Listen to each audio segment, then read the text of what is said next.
I do believe that the federal government is being very, very careful to not call for like full on, we're going to have martial law and all this stuff. All of these calls in terms of shutting things down, curfews, that's been locality by locality. And like I said, this is not going to just be 14 days. I think it's going to be longer, but then at what point is too much? Because I already feel that some of these localities are really pushing the line constitutionally. Really pushing the line. I understand that there are certain things that change during a time of pandemic. And I also understand that the sheltering in place and some of the curfew stuff, there's certain things that can be done constitutionally, but with a ton of restrictions. And there was a really good piece on this. And actually, it was one of the things that Andrew Napolitano had been discussing about civil liberties and the virus and all of this stuff. And it's not, there's no easy answer to it. I think that to be good stewards and to thwart the government from exploiting it, there are certain things that we want to voluntarily do as much as possible so that we don't give government a reason to do things. Because, like I said, I think that if we would go into a longer lockdown than 14 days and you start having the National Guard come out and you start doing that, I'm not saying that is even being promoted. In fact, the administration has been very, very, Mike Pence was just saying it this morning. I listened to him saying it live, and he in no uncertain terms said that's not happening. It has been as Kay noted, it's been a very private sector approach. If it went beyond that, we would have major issues, I think, constitutionally. In terms of limiting assembly, our church voluntarily went to a digital service.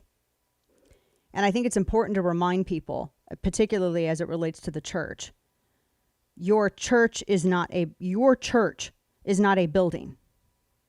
Your church is not a property. Your church is the people. And it is where you assemble. And even if you are by yourself and you are engaging in your worship, you're at church. I really want to make that clear to people. And when you remember in the early days of Christianity, when it was, whether it was Christ standing on the mount or wherever, the church was where the people were worshiping. Do not get blinded by the real point and the real message of faith and of God meeting you where you are, because you're focusing on where you can, if you can meet at a building or not. So voluntarily, our church chose to do digital service. That does not mean people are not praying. It does not mean people are not doing whatever they can to either study or have their devotionals. There are people who are doing their small groups through Zoom calls and that.